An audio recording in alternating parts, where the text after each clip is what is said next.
You're listening to The Robin and Boom Show, engaging the contemporary world with the great tradition. Find us on our YouTube channel, our Facebook page, or on our website at robinmarkphillips.com or wherever you listen to podcasts. Now, here's today's co-host, Robin Phillips.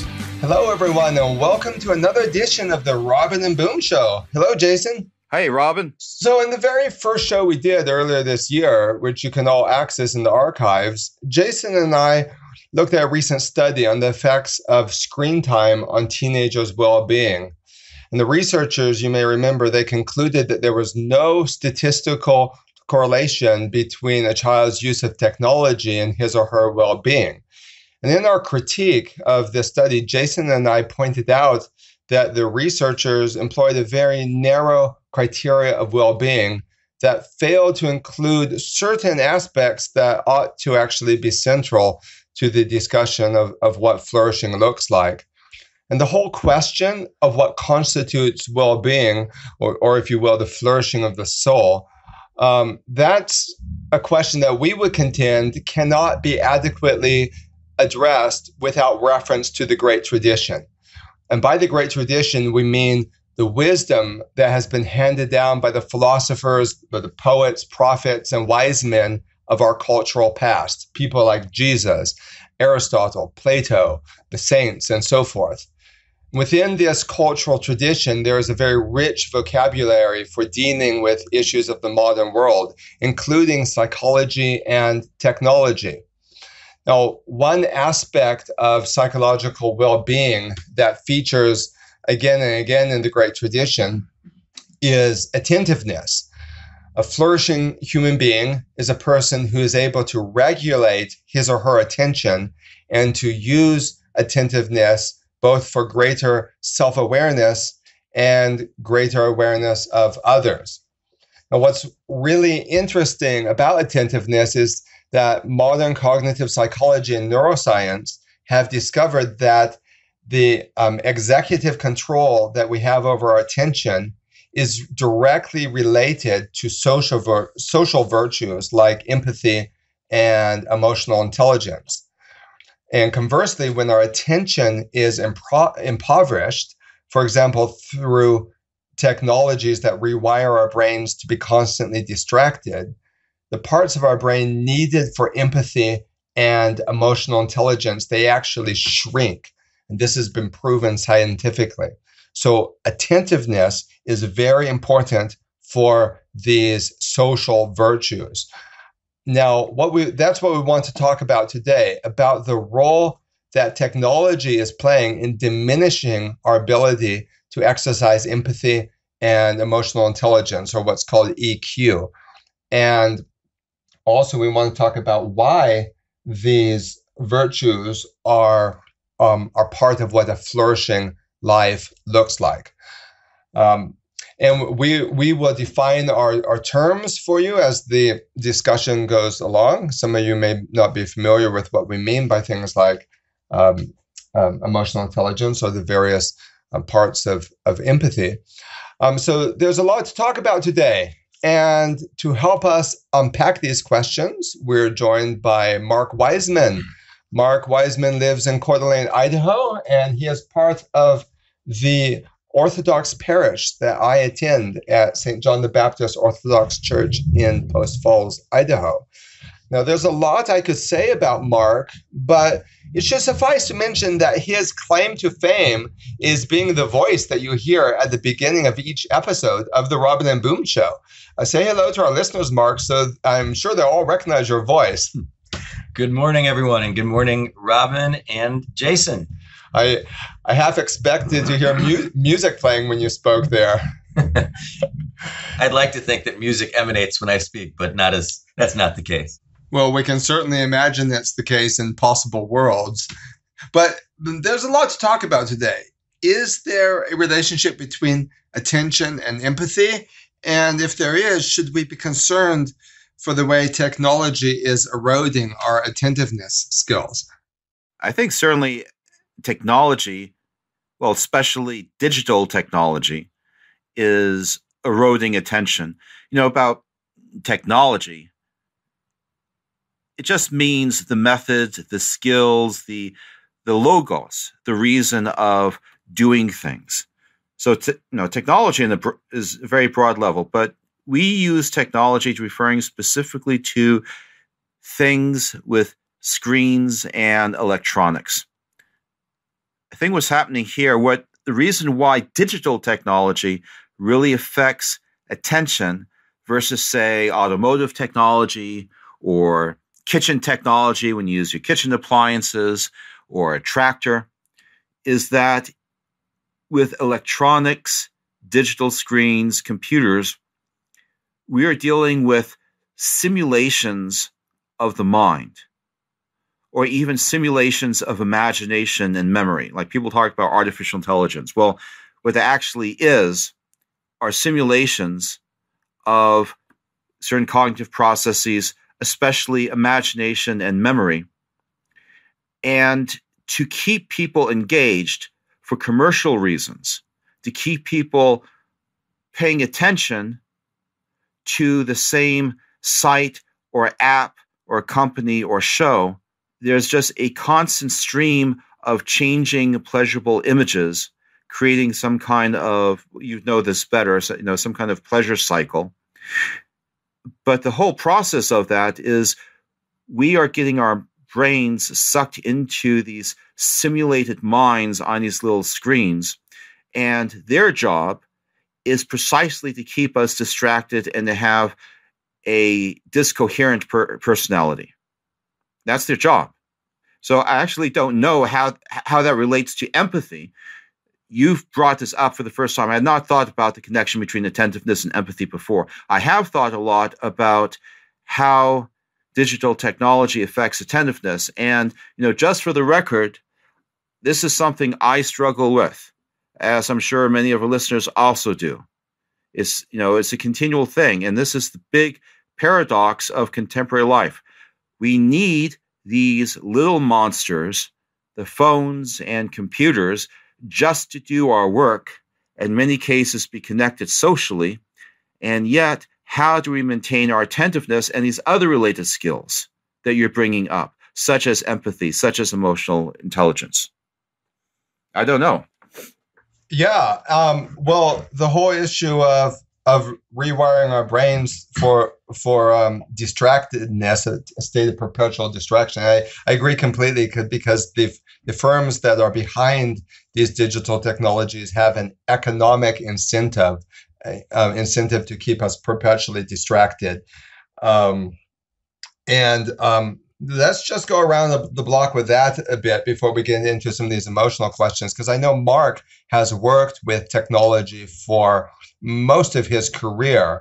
So I assume as you've seen technology evolve, that you've probably observed some of these factors.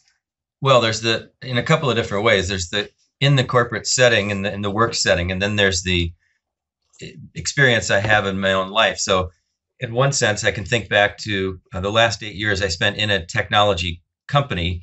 And so I was around all kinds of personalities. You had developers who were, of course, writing the code, and you had salespeople who were selling the end product. I was doing training where I interfaced between the technical side and the consumer. So you had all these different levels, and I could observe the way people interacted.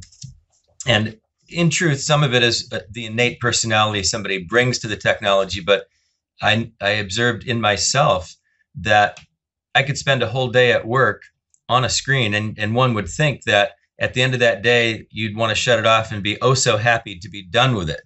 And instead, I could go home many times and then pick up a different computer at home and read personally interesting articles from whatever milieu, and neglect a conversation with my wife, for example, which was to her chagrin, I can tell you.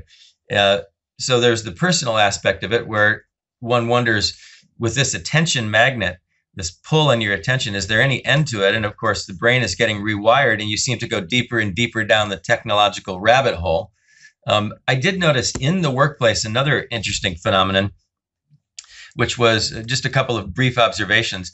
One was that earlier on, people communicated chiefly with email. And so you had a lot of emails going in and out of your box, and you'd walk down the hallway if you really needed to speak to someone. But as instant communication came up, there's even more screens inside screens. So on your computer screen, you have a pop-up and Robin is saying, or Jason, whomever it may be, has a message for you. Well, you might be looking at an email from that same person while they're popping up from you or on your screen, and other people are too. And so there's distractions within the distractions, and this whole corrosive impact on one's attention span, as you mentioned, Jason, attentiveness, just it's the victim in all of this. But the personal side is what I experienced more at home. After a day of distractions, I came home and found solace at times. I didn't frame it that way to myself, and I don't think people do frame it that way, but they find solace in yet more screens. There's tremendous irony there. Yeah. Interesting. Yeah. In the office, I spent some time at a couple of years ago for a firm I was doing some consulting for. People would email each other even though they had adjacent offices. Offices 5 feet away, and yet they would email. But so it's interesting, Mark, you talk about coming home and still having your mind forged by the habits of digital distractedness. It's interesting because I reviewed a lot of the research about how the brain is being rewired by technology, and a common misunderstanding about these digital distractions is that they primarily work on us while we are at the devices. But a large body of research suggests that actually a more sinister and worrying way that our brains are being rewired manifests itself when we actually put down the phone, when we're actually unplugged, and yet our mental habits still follow the same cadences of mind forged through our digital technology use. The habits of non-attentiveness, perpetual distractibility, superficiality, inability to be still. These habits of mind follow us even when we're not actually on the screen. So that's a misunderstanding people have about distractedness. If I have a phone on me, glancing at a text message or quickly reading email, that may take only a few seconds of my time. But what they call switch cost, which is the neurological residue of being on the phone even for a second or two, that can last up to some people say 15 minutes, because in the background of your mind, you're processing what they call information potential, where you're thinking, oh, I wonder if this person is going to reply to me, or I wonder if someone is going to, there's going to be something I need to respond to. And even when you are not plagued by that information potentiality, the habits of mind of perpetual distractibility and non-attentiveness still can be a factor. Many people find, for example, people who used to love reading books for hours and hours, after a couple of pages, they become restless. They want to go check their email, want to do something else, want to be fed by continual stimulation. So I think it's a huge concern. Jason? When you talk about habits of mind, that brought up about a very important thing about what you just referred to as the great tradition, the role of habits, that every action that we do has an echo or an effect, that every action we perform affects us even after the action is over. Actions build up the consequences within us. Now, I'm used to thinking of habit in the sense of behavioral habit. Say, if you hear a siren, then maybe you're in the habit of doing something like looking out the window to see what that is. An action being triggered by a sign. But as you point out, there are habits of mind, and you combine this idea that our cognitive actions shape our mental habits.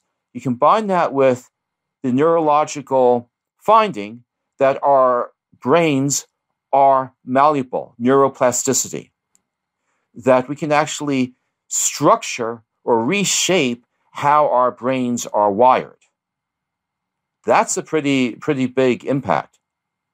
So it's no wonder that even something like a 2-minute time spent looking at an email or an instant message, it just builds up to this reshaping of our brains and the reshaping of our minds through these habits.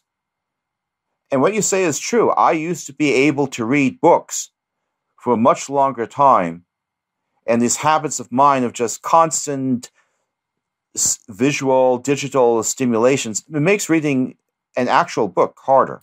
Yes, indeed. And I'm glad you brought up the whole issue of neuroplasticity. A couple resources I would recommend about that is the book The Shallows by Nicholas Carr, about how the internet is rewiring our brains, and also The Brain That Changes Itself by Norman Doidge. These are two very good entry-level texts into the whole science of neuroplasticity and how our tools impact that. There's another thought, Jason, that you stimulated for me there, which is I too suffer from the lessening attention span to traditional books, but there's perhaps a corollary there or parallel, which is somebody with technical skill or a built-up technical habit on these kinds of devices sometimes is perceived as having almost wisdom because of their access to information. But of course, access to information and wisdom aren't the same thing. So there's this misconception that technical skill somehow equals personal skill or personal capability, when ironically it's eroding that at the same time, almost in the proportion that one becomes skilled with more and more technology and the inner workings of this and that different device. Your personal skills, including reading, but also interactions with people, seem to sort of crumble on the other side of the coin. And empathy is one of those things that can suffer, it seems. Yeah. So, traditionally there's a distinction between cleverness and wisdom. So cleverness is, say, things like technical skill, right? It's and progress. Progress is not unambiguous. When you make an advance in one area, usually there's going to be some regress in another area at the same time. So, our children today are more technically skilled than any generation before in history, and yet they're facing greater challenges to connecting with the environment, social, physical, natural. There's just tremendous irony that we call it, quote, communication technology when it robs communication. Yeah.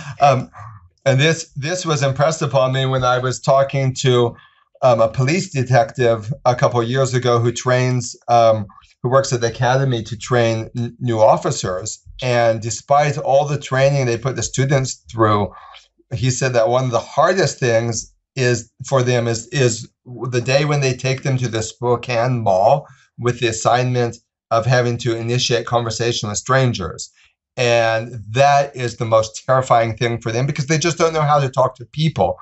And having that's a terrifying aspect of the training. And this might be a good point to look a little more closely at the concepts of empathy and emotional intelligence. So empathy is a subset of emotional intelligence or EQ. EQ is a person's ability to accurately perceive their own emotions and to use this information to act wisely, and also to be able to perceive the emotions of others and to respond to that information in a wise way. And part of what that involves is empathy. Now, with empathy, there are two types of empathy. There is emotional empathy, which is our ability to feel what another person is feeling, even when we have not personally had that feeling, to be able to creatively extend ourselves into somebody else's emotional frame of reference. That's emotional empathy. But then psychologists also talk about something called cognitive empathy, which is the ability to know what another person is thinking and to understand why they might be thinking as they do. Like Aristotle said, the mark of an educated man is the ability to think, to entertain a thought that you do not personally think, or something like that. I can't remember. That's a paraphrase. But in the great tradition, it's been emphasized that part of being able to be a good communicator and a good thinker is to be able to put your mind into the mind of somebody else. And to be able to, that would include being able to summarize their viewpoint in a way that they could say, yeah, that's what I mean, even if you don't personally believe it. So that's a form of cognitive empathy. Emotional empathy, like I say, is the ability to feel what someone else is feeling. And it's different from sympathy, which is feeling sorry for someone. So there's these emotional skills that go into well-being.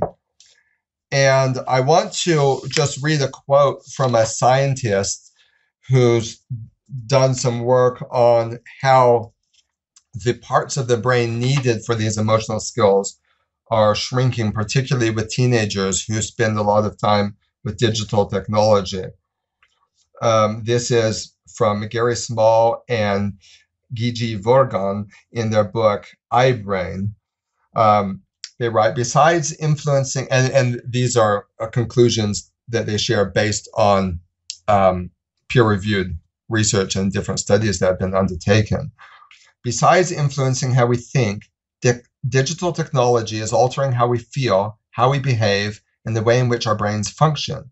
Although we are unaware of these changes in our neural circuitry or brain wiring, these alterations can become permanent with repetition. As the brain evolves and shifts its focus towards new technological skills, it drifts away from fundamental social skills, such as reading facial expressions during conversations or grasping the emotional context of a subtle gesture. A Stanford University study found that for every hour we spend on our computers, traditional face-to-face interaction time with other people drops by nearly 30 minutes. With the weakening of the brain's neurocircuitry controlling human contact, our social interactions may become awkward, and we tend to misinterpret and even miss subtle nonverbal cues. Dr. Robert McGurven and co-workers at San Diego State University have found that when kids enter adolescence, they struggle with the ability to recognize another person's emotions. This is universal. It's part of the teenage brain. And then he continues, during the study, the teenage volunteers viewed faces demonstrating different emotional states. And he goes on and says that how it's harder for teenagers to recognize different emotions and facial expressions. And this is, I'm paraphrasing now, this is because of a pruning down process that occurs as the teenager brain matures and enters adulthood. And after this pruning down process, expression recognition becomes faster and more efficient. So there's this window of time where, as the teenager's brain is maturing, one of the functions that that is decreased is this ability to perceive emotions in others. Now, he continues. Now, this is really the take-home point that I wanted to share. Unfortunately, today's obsession with computer technology and video gaming appears to be stunting frontal lobe development in many teenagers, impairing their social and reasoning abilities. If young people continue to mature in this fashion, their brain's neural pathways may never catch up. It is possible that they could remain locked into a neural circuitry that stays at an immature or self-absorbed emotional level right through adulthood, so that they become stuck in this period, which is transitional within the teenager's brain, actually becomes solidified, and their brain doesn't mature in these key areas of emotional recognition, emotional regulation, and emotional intelligence. And then he continues, he asks, are we rearing a new generation with underdeveloped frontal lobes, a group of young people unable to learn, remember, feel, or control their impulses? Wow. Robin, let me just jump in here, please. There are lots in the news, lots of terrifying things that we hear about.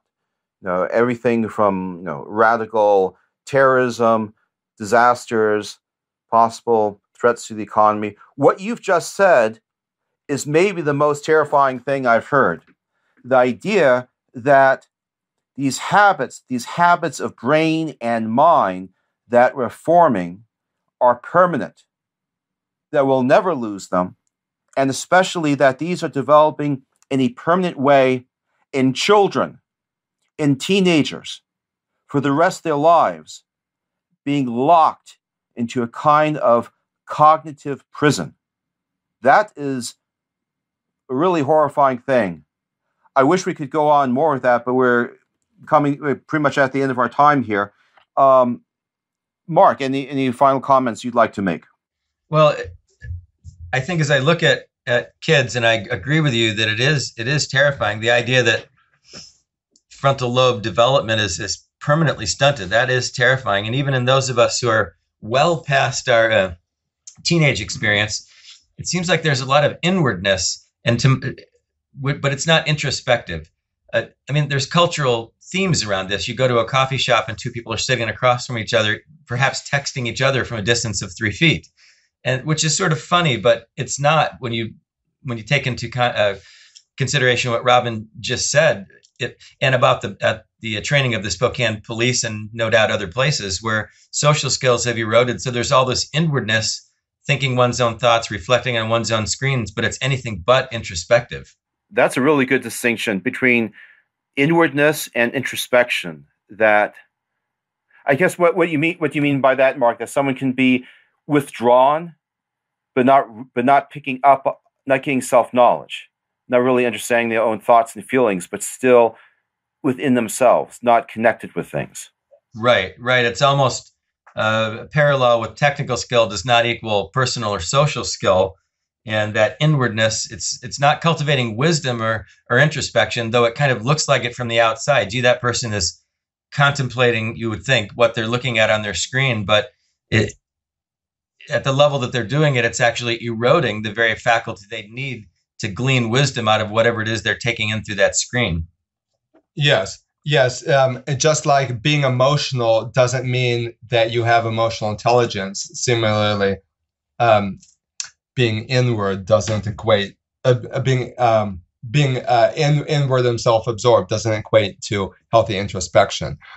Now, that's the bad news. The good news is that there are some specific skills that can be cultivated to actually grow in emotional intelligence and empathy and interpersonal skills.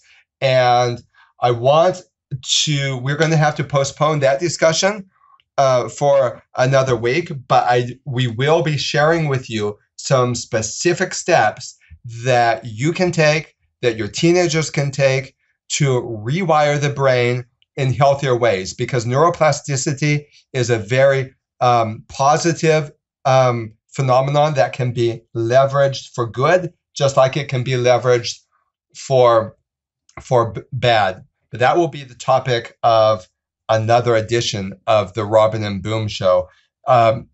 Thank you, Mark, for joining us. I really appreciate you coming over here and doing this broadcast with us. Thank you for having me. Thank you for listening to today's broadcast. The Robin and Boom Show is made possible through the generous support of listeners like you. To become a patron of the show, go to robinmarkphillips.com and select the Robin Boom Show from the drop-down menu. If you have questions you'd like to have addressed on a future episode, send us a message through our Facebook page. Once again, thanks for listening.